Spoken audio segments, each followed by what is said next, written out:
Hi friends, welcome to SNS tips. Today's recipe tasty and healthy చుక్కకూర పప్పు. ఈ చుక్కకూర పప్పును ఈజీగా ఎలా ప్రిపేర్ చేసుకోవాలో వీడియోని స్కిప్ చేయకుండా చూడండి. వీడియో నచ్చితే తప్పకుండా లైక్ చేసి సబ్స్క్రైబ్ చేయండి. ముందుగా చుక్కకూరను తీసుకొని ఇలా కట్ చేసుకొని 2-3 సార్లు వాష్ చేసుకొని పక్కన పెట్టుకోవాలి. తర్వాత ఇందులోకి కందిపప్పును కానీ లేదా పెసరపప్పును కానీ తీసుకొని ఈ విధంగా 2-3 సార్లు వాటర్ని వేసుకొని వాష్ చేసుకోవాలి. ఈ విధంగా వాష్ చేసుకున్న తర్వాత ఇందులోకి వాటర్ని వేసుకొని హాఫ్ అన్ అవర్ పాటు నానబెట్టుకోవాలి. ఇలా హాఫ్ అన్ అవర్ పాటు నానిన తర్వాత ముందుగా కుక్కర్ని తీసుకొని అందులోకి చుక్కకూర ఆకుని వేసుకోవాలి.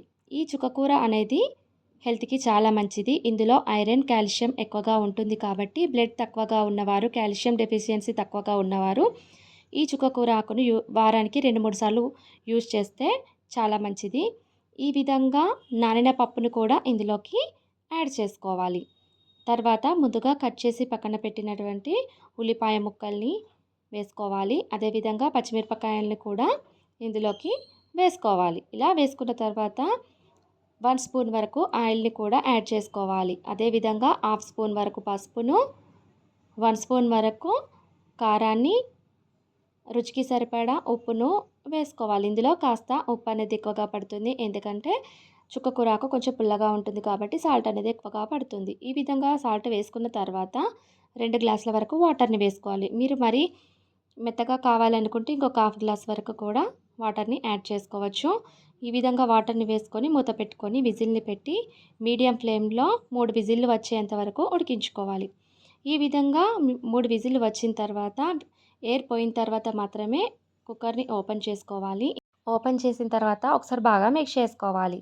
పప్పు అనేది ఉడికిపోయింది కాబట్టి ఒకవేళ మీకు వాటర్ కనుక ఇంకా కొంచెం కావాలనుకుంటే ఒక హాఫ్ గ్లాస్ వరకు వేసుకొని స్టవ్ పైన పెట్టుకొని 5 మినిట్స్ వరకు ఉడికించుకొని ఆఫ్ చేసిన తర్వాత 1 స్పూన్ వరకు ఇలా దంచిన వెల్లుల్లి పేస్ట్ని వేసుకొని బాగా మిక్స్ చేసుకోవాలి. వెల్లుల్లి వేయడం వల్ల హెల్త్కి మంచిది, అలాగే టేస్ట్ కూడా చాలా బాగుంటుంది. ఈ విధంగా వేసుకొని పక్కన పెట్టుకోవాలి. తర్వాత స్టవ్ పైన కడాయిని పెట్టుకొని 3-4 స్పూన్ల వరకు ఆయిల్ వేసుకొని ఆయిల్ కాగిన తర్వాత ఆవాలు, జీలకర్ర, పచ్చిశనగపప్పుని వేసుకొని కొంచెం ఫ్రై అయిన తర్వాత 7-8 ఎండుమిరపకాయలను వేసుకొని అలాగే 2 రెమ్మల కరివేపాకును కూడా వేసుకొని చిటపటమన్న తర్వాత అందులోకి హాఫ్ స్పూన్ వరకు ఇంగువ పౌడర్ని కూడా వేసుకొని బాగా మిక్స్ చేసుకోవాలి. ఇలా మిక్స్ చేసుకున్న తర్వాత ఇందులోకి 1 స్పూన్ వరకు దంచిన వెల్లుల్లిని వేసుకొని బాగా మిక్స్ చేసుకోవాలి. తర్వాత మనం ముందుగా ప్రిపేర్ చేసి పెట్టుకున్న చుక్కకూర పప్పుని ఇందులోకి యాడ్ చేసుకోవాలి. ఇలా యాడ్ చేసుకొని బాగా మిక్స్ చేసుకోవాలి. అంతే, ఎంతో టేస్టీ అయిన హెల్దీ అయిన చుక్కకూర పప్పు రెడీ అయిపోయింది. ఈ చుక్కకూర పప్పు రైస్లోకి, చపాతీలోకి, దోశలోకి, పూరీలోకి కూడా చాలా బాగుంటుంది. మీరు కూడా ట్రై చేయండి. వీడియో నచ్చితే తప్పకుండా లైక్ చేసి, షేర్ చేసి, సబ్స్క్రైబ్ చేయండి.